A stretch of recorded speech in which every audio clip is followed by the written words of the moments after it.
Mira, Hola, muy buenas ¿cómo noches. se Yo soy puede Diego decir? Maldonado y este es Reinventarse con Oleda. En este programa especial que estamos haciendo Al teléfono. de mexicanos muy con Muchas merecimiento, gracias. mexicanos súper destacados. Y por primera vez me doy la oportunidad de invitar una persona que tenga que ver con este vínculo de la justicia y bueno, creo que por lo largo de 2 años había querido entrevistar al doctor Jesús Martínez de Armelo, pero no se había podido. Pero miren lo que hizo la pandemia, nos dio la oportunidad de que ustedes lo puedan conocer ahora por estos medios. Gracias, doctor Jesús Martínez de Armelo, por esa gran oportunidad de poderlo entrevistar.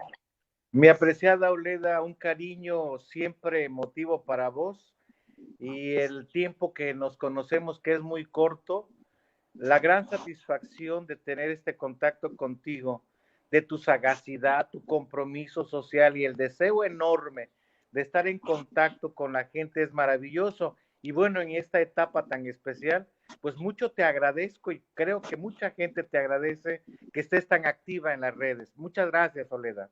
Gracias, doctor. Pero bueno, vamos a conocer un poquito más de quién es él a través de lo que es de semblanza. Nos vamos a ir. Ahí es el fanpage, doctor Jesús Martínez Garnelo, una persona súper galardonada. Mi admiración por sus más de 32 libros ya que tiene, unos publicados y otros que la pandemia le ha hecho realizar, que vamos a tener pronto noticia de todas las cosas buenas que ha hecho. El doctor Jesús Martínez Garnelo es galardonado con reconocimientos a nivel nacional e internacional con un número aproximado de 1.828 destacados. Desde el 1996 a la fecha ha recibido diferentes reconocimientos. Y puedo decir que es el magistrado más querido que yo he escuchado, porque nunca he visto un magistrado tan querido como es el doctor Jesús Martínez Garnelo en el estado de Guerrero. Es querido, es protegido, es consentido de Guerrero y pues muy admirado. Es una persona que a lo largo que lo vengo en su trayectoria veo puro consentimiento, puro halagio de las personas y es por la labor tan maravillosa que realiza desde el corazón. Doctor Jesús Martínez Garnelo, las cámaras y la comunidad de Reinventarse como Leda son completamente suyas. Ahora cuéntenos quién es usted desde su esencia, de su ser. Aparte que lo reconozco como un hombre religioso, un hombre creyente de Dios, que eso es parte también de lo que habla de lo buena persona que usted es. No, pues muchas gracias por tan excelente presentación y merecida. La verdad es que la vida, según la raíz y mis orígenes, me motivaron a caminar desde muy joven, a luchar por la vida y desear lograr no el éxito, sino más bien lograr una meta con carácter profesional.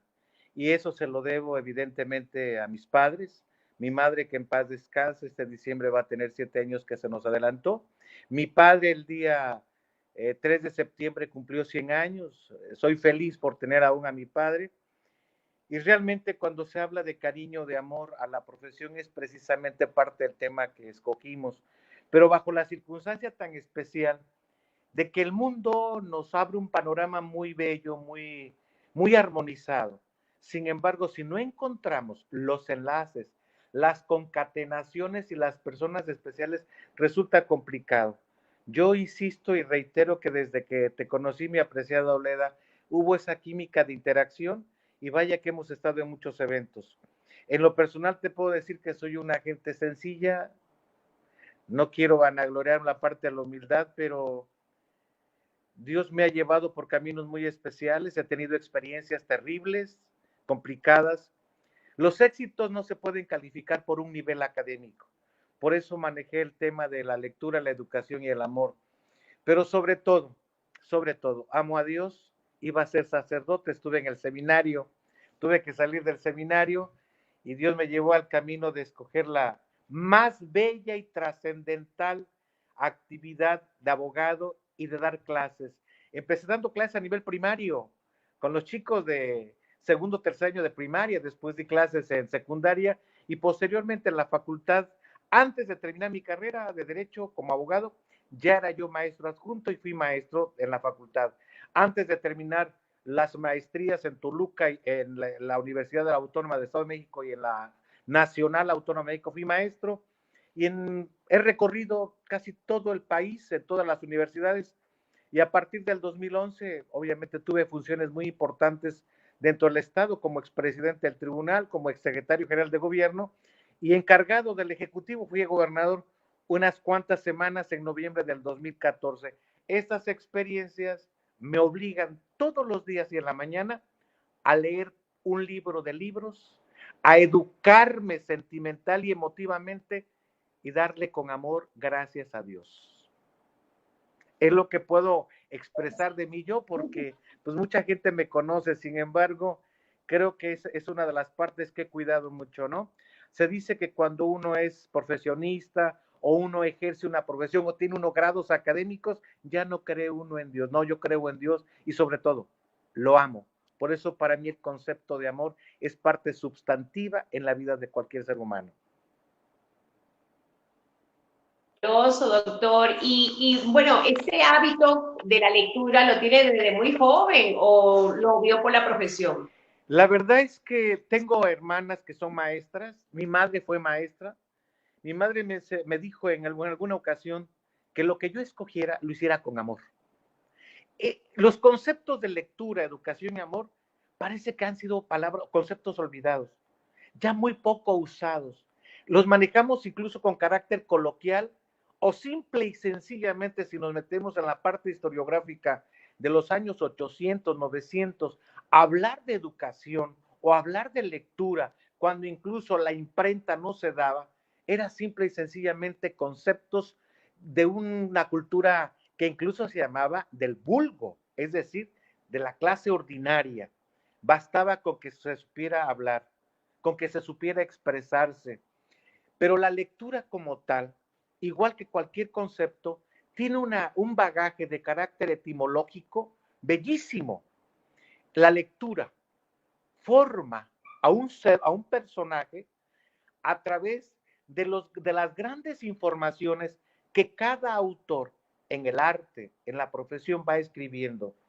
En un principio, cuando uno es joven o cuando uno es niño, pues como que no le gustan mucho los deberes académicos, principalmente en la primaria.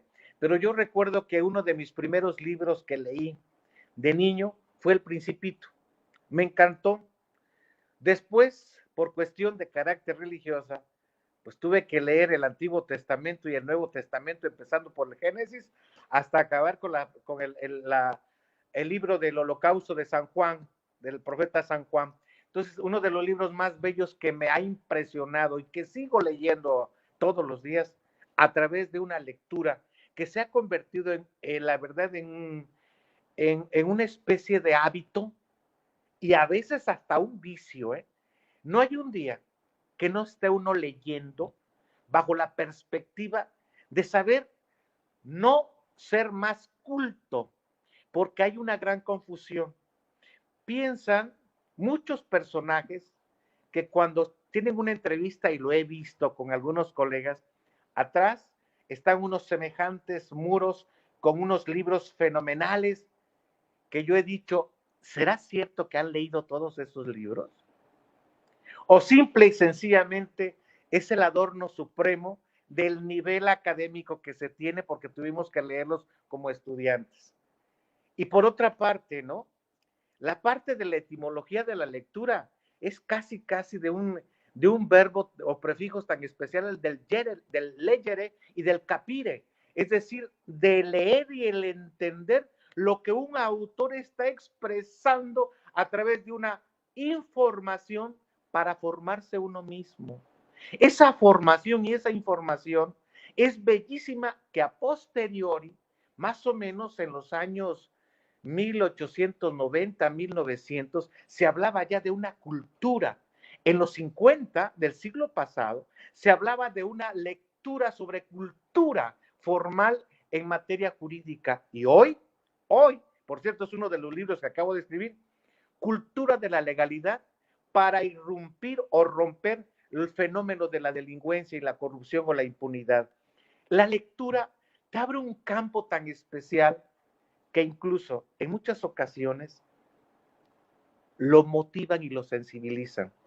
Quiero decir con franqueza, mi querida Oleda, que dentro de mis lecturas mínimas o máximas, uno de los libros que se me ha complicado y que lo realizo constantemente como praxis es el libro de del maestro José Ingenieros, El hombre mediocre.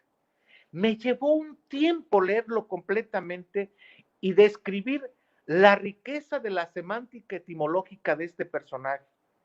Y como este libro marcaron mi vida para obligarme todos los días a leer, que también sostengo y afirmo, el leer 1000 o 500 libros, o 1000 o 5000 o todos los libros, no denota ni sabiduría ni inteligencia. La inteligencia y la sabiduría son dones tan especiales que Dios le va dando a cada personaje, y si me apuras un tanto cuanto, manejando cada quien su profesión. En nuestro caso, el príncipe del derecho, Piero Calamandrei, decía que el buen juez, el buen judex, el buen consuetude formal de la ley nace y se va formando a través precisamente de esta cultura que se convierte en un vicio a leer a tantísimos autores bajo hoy día en mi materia de derecho comparado. He sostenido que leer sin manejar derecho comparado, un abogado del siglo XXI está totalmente aniquilado. Hoy debemos de leer mucho más, manejar derecho comparado, pero sobre todo manejando incluso reglas y protocolos internacionales, por darte dos ejemplos, las reglas de Van Gogh o las reglas de Nelson Mandela, de ser más humano, más sensible. Hay ocasiones que escribimos por escribir y manejamos algunos axiomas y algunos aforismos que definitivamente los que nos están leyendo no nos comprenden.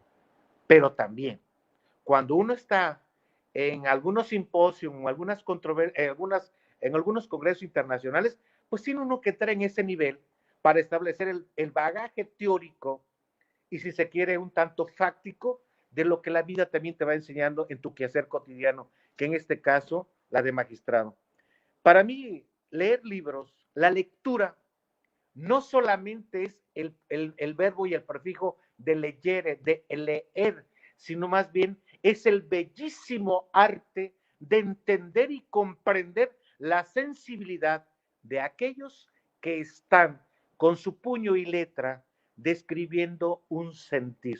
Eso es lo más bello de la lectura. Y conste que si me escuchara Don Quijote de la Mancha hablar de esta descripción, me diría que en este momento, en este siglo XXI y este día 8 de septiembre, estoy más loco que don Sancho Panza.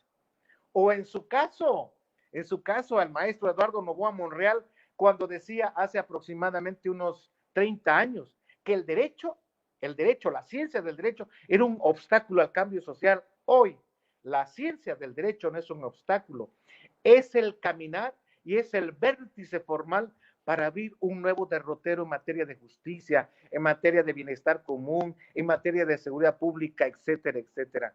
Y concluiría con algo muy concreto para esta primera intervención, mi querido Leda. Las corrientes filosóficas, literarias, incluso de carácter religioso, son tan variables y ricas que cuando estás, por ejemplo, en Italia, la cultura europea, tienes una percepción de estos esquemas, de estos axiomas.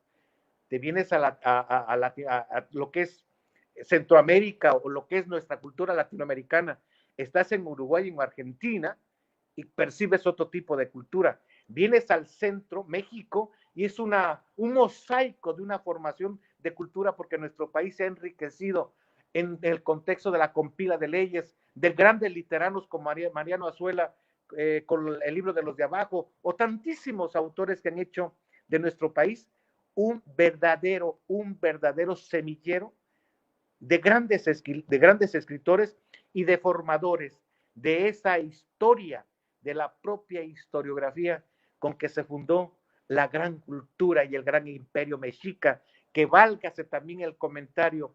En uno de mis libros dije que yo a Hernán Cortés, en una ocasión lo mencioné en la Universidad de Santiago de Compostela, dije, yo estoy aquí en esta universidad auténticamente española, con un bagaje riquísimo, y bueno, ustedes ubican que Hernán Cortés conquistó América, que Cristóbal Colón descubrió la ruta para llegar al nuevo continente. Le digo, ¿pero qué creen?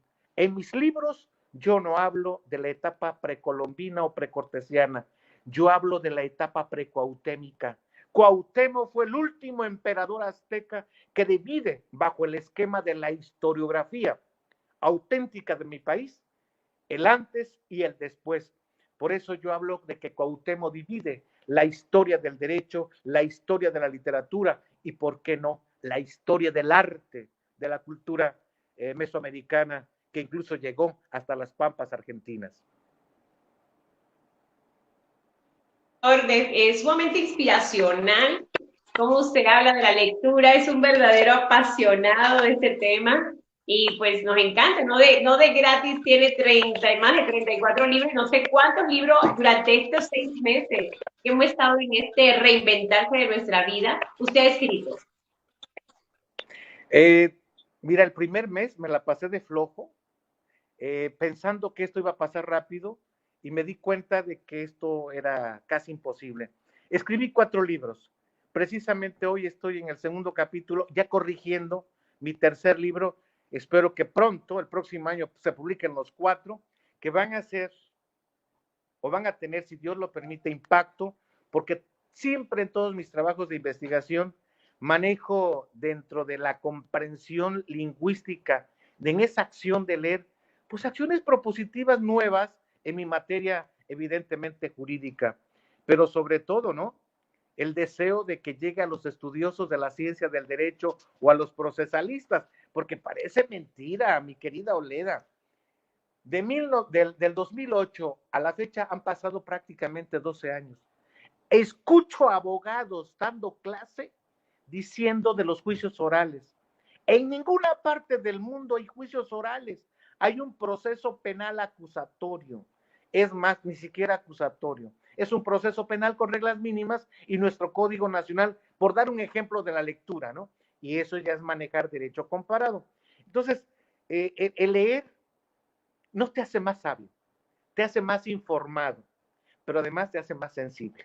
Eso es lo bello de la lectura. Pero usted lo combina como que igual la lectura nos da educación y nos da amor. Perdón, nos dice lectura, educación y amor. Si tú lees, si tú llegas a leer, por ejemplo, en la mañana un periódico, tu estado anímico máxime, si te agrada la nota roja, pues vas a caer en un estado depresivo. Si tú lees, por ejemplo, un libro que te llamó la atención en la compra de un estanquillo, en una librería que lo compraste, y habla, por ejemplo, de poemas, tu espíritu, tu acción y efecto de estar leyendo y hablar, por ejemplo, de un poema bellísimo de cualquier autor, cambia tu estado anímico. La lectura, según tu enfoque, te va dando como esquemas, acciones y efectos como procesos no complejos, procesos formativos en el esquema de la educación. El hombre, entre más lee, es más educado, no es más sabio, ¿eh? Porque también hubo por ahí un mito. El que usa lentes y lee libros es que lee libros. Es un ratón de biblioteca. No, se usa lentes porque se acaba la vista por una serie de razones o por enfermedades. Hoy, la palabra, por ejemplo, educación, de la acción ducere, educare, es conducir. Si yo cojo un libro, me encanta un capítulo especial, como cuando se ve una película, cierra uno los ojos y empieza uno a disfrutar lo que me está diciendo el autor y empieza a formar como parte de mi acción educativa un cambio, incluso hasta generacional de valores. Porque bueno, los que nacimos en el siglo pasado teníamos un tipo de valor, un tipo de lectura y un tipo de educación tradicionalista al esquema de la lectura, al esquema de la educación actual. Pero algo bien elemental, mi querida Oleda. En alguna ocasión, creo que platicando informalmente, porque la lectura también es formal, informal y aformal. La educación tiene niveles, hay formas de establecer educación. Y yo platicábamos, no sé si te acuerdes, que yo te decía que más o menos en el año 80 vi a un doctor en Derecho en mi universidad que un libro de 300 páginas la leyó en 10 minutos, 15 minutos, y dije, fíjate lo que es la observancia en un personaje que te educa. Dije, yo quiero ser como él. Hoy, mi técnica de lectura, por ejemplo, de una ejecutoria, de una resolución de 300 páginas, yo la leo, si es muy delicado el tema, no pasa más allá de 25 o 30 minutos. Un libro de 300 páginas, según me decía el maestro Alessandro Barata, el mejor criminalista de criminología comparada en el mundo, decía, un libro de 300 páginas para un buen doctor en Derecho, de esos que fuimos a la universidad diaria, no debe pasar más allá de 15 minutos. Y así lo hago, así lo hago. Claro, es obvio, para dar una clase es porque tú ya tienes una lectura de acuerdo a tu esquemática de la materia o del módulo de lo que tú vas a explicar. En una ocasión, un alumno en la Universidad de Girona me dijo, aquí traigo un libro nuevo sobre, no recuerdo si decía, formas de participación de cómo delinquen los sujetos en materia de terrorismo. Era un libro aproximadamente como de 55 páginas. Dice, quiero que lo lea. Le dije, yo encantado. Tomé, tengo mi técnica, obviamente. No la voy a explicar en este momento porque se acaba el programa.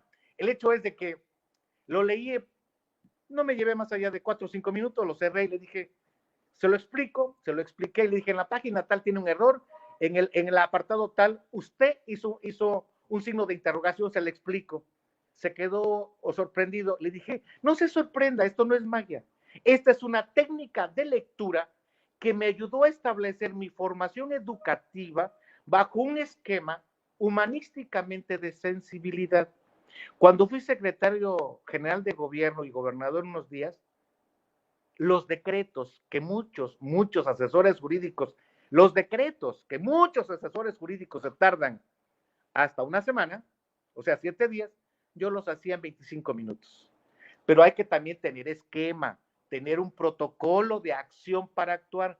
Pero esa praxis, con toda humildad la refiero, llega a la parte más bella, que todo se hace por amor. Aquí yo no hablo del amor filial. Cuando yo escogí estos conceptos que a lo mejor para muchos causó mucho impacto el tema, te quiero decir, Olea, posiblemente muchos amigos y queridos abogados de mi estado y de todas las universidades del país que me siguen están muy atentos. ¿Sabes qué preguntaban? ¿Y qué va a decir Martínez Garnelo del amor? Ellos a lo mejor se refirieron posiblemente o se fueron a la idea prefija de Eros, del dios griego, de la parte erótico-sexual para hablar del amor. No, cuando yo delineamos el esquema de esta participación era, ¿cuánto lees?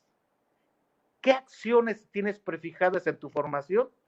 Porque el amor al arte, a lo que tú haces, se convierte en único e irrepetible. Y escribí hace algunos ayeres en una revista muy importante nacional que se llamaba Lex, el amor al servicio profesional. Si eres un buen lector, si tienes una educación, repito, no sabio, no inteligente, no un coeficiente intelectual del 1000 por 1, no. Si eres un asiduo lector, pero un lector que capte ese prefijo formal de la educación, del conducirse, de guiarse, evidentemente que formas una técnica de lectura, de formación, de cultura, y todo lo haces con amor. Es obvio. Yo en una sentencia no puedo decir que voy a condenar a un personaje por 50 años con amor, pero manejo las reglas de una individualización judicializada donde ya no hablo de peligrosidad, sino hablo de una resociabilización social, una readecuación conductual que nada tiene que ver con los cánones clásicos, por ejemplo, para emitir una sentencia. Y a lo mejor, bueno, obviamente me estoy yendo muy rápido en el manejo de estos conceptos, que hay tanto que decir, hay tanto que manejar, pero el amor como tal, incluso ayer le preguntaba a una persona, ¿qué podía describirme como bajo el concepto de amor? Y todos nos ubicamos en la parte de esa relación afectiva, emotiva y corporal de hombre-mujer, u hoy del amor, obviamente, heterosexual o con las características que gusten.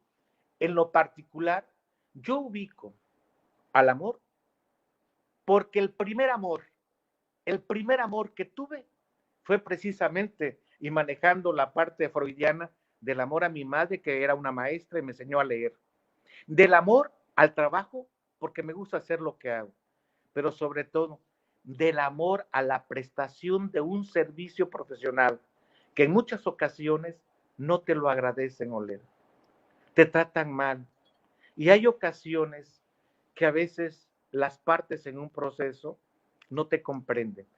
A esas personas, a ese tipo de, como decía el maestro John Austin, a esa parte de entes gobernados bajo esquemas y conflictos de carácter intersocial, hay que comprenderlos. Y para comprenderlos, qué maravilloso es, por ejemplo, leer la parte de un proverbio de Salomón, en donde él le pedía no riquezas, no más poderío, no más mujeres, sino más bien la forma de cómo gobernar a su pueblo. Y esa forma de gobernar es prestar un servicio con amor y con cariño. Sumamente inspiracional, doctor. Me encanta todo su contenido y bueno, pues evidentemente me dejó sumamente sorprendida como lo hace cada vez que tengo la oportunidad de platicar con usted. Mi admiración de verdad por todo el valor que usted agrega y no es de gratis, es muy merecido todo el amor que le tiene toda su comunidad y todo lo que le seguimos, su trayectoria y su generosidad. Doctor, 3 cosas que usted ha aprendido en estos 6 meses de reinventarse. Ser más sensible, mucho más sensible, estar más atento, ahora vía virtual. Esta falta de contacto para muchas personas los ha obligado a entrar en una inestabilidad, incluso en estados depresivos. Gracias a estos medios y a estas redes hemos participado a nivel nacional e internacional, pero sobre todo estos meses me han dejado algo elemental, a trabajar desde casa con más amor. Y antes de que se me olvide, Oleda, antes de que Martínez Ganelo pueda proponer o decir qué le ha pasado, quiero dejar claro algo que muchas gentes aún no comprenden. Hoy, si no entendemos que todo gira en torno al amor, estamos terriblemente, como decía mi abuelita, muertos en la primera página del libro. ¿Y sabes por qué, mi querida Oleda? Porque la palabra amor viene etimológicamente compuesta de 2 conceptos, am y amore. Am etimológicamente es una palabra indoeuropea que significa madre, el amor cuyo génesis conceptual y semántico es madre, es decir, la ligación, la concatenación que existe entre 2 entes bajo la conjunción formal biológica, social y humana. Entonces, la máxima de máximas que puedo expresar hoy de estos 6 meses o de estos meses que incluso en los plenos virtuales que tenemos en el Poder Judicial es simple y sencillamente que cada vez que estamos en la pantalla a través de estos medios, de escribir con cierta resiliencia, pero sobre todo con mucho amor, que la máxima experiencia humana es la sensibilidad que como Dios nos regaló para el amor, porque Dios es también amor. Maravilloso, doctor, maravilloso ese cierre, sublime. Muchísimas gracias por su tiempo, por su disposición y por su humildad. Siempre, desde el momento que lo conocí, eso fue lo que me impactó de usted, su humildad, su manera de acercarse a las personas, siendo usted una persona tan ilustre, tan reconocida. Eso es lo que lo ha hecho usted más querido y ahora con esta entrevista queda más que claro que usted es una persona hecha de puro amor y por eso tu papá está cumpliendo 100 años, así que creo que lo vamos a tener a usted para bastante rato, que siga siendo un modelo inspiracional y un ejemplo a seguir. De mi parte, para usted, siempre dispuesta a colaborarle, doctor, y gracias por este espacio y por esta oportunidad. Oleda, yo soy el agradecido y con toda humildad y con el baje más mínimo que puedo tener de mis lecturas, solamente puedo decir, te quiero, te respeto y te admiro. Amén. Namaste, doctor. Gracias, gracias. Abrazo, Señores, se Oleda. fue Reinventarse con Oleda y el doctor Jesús Martínez Garnelo. Búsquelo en sus redes sociales, vean sus libros, todo el contenido de valor que le entrega. Es el magistrado más querido de toda la República Mexicana y usted lo conoció en este día especial por Oleda, Reinventarse y Mexicanos Destacados. Un gran mexicano. Gracias. Feliz noche, doctor. Feliz mes de septiembre. Chao, Oleda. Mes patrio, su cumpleaños, ahorita el 15 de El septiembre, 15, vamos a claro estar que sí. celebrando. Así que muy mexicano usted, así que mire, hasta el mes patrio nació, ¿ah? Menos Bendito, mexicano. mi madre dio el grito exactamente el 15. Gracias, Oleda. Dios quede con vos. Vamos a tener. Gracias, doctor. Ahí estamos. Chao. Felicidades. Bye, gracias. Bye.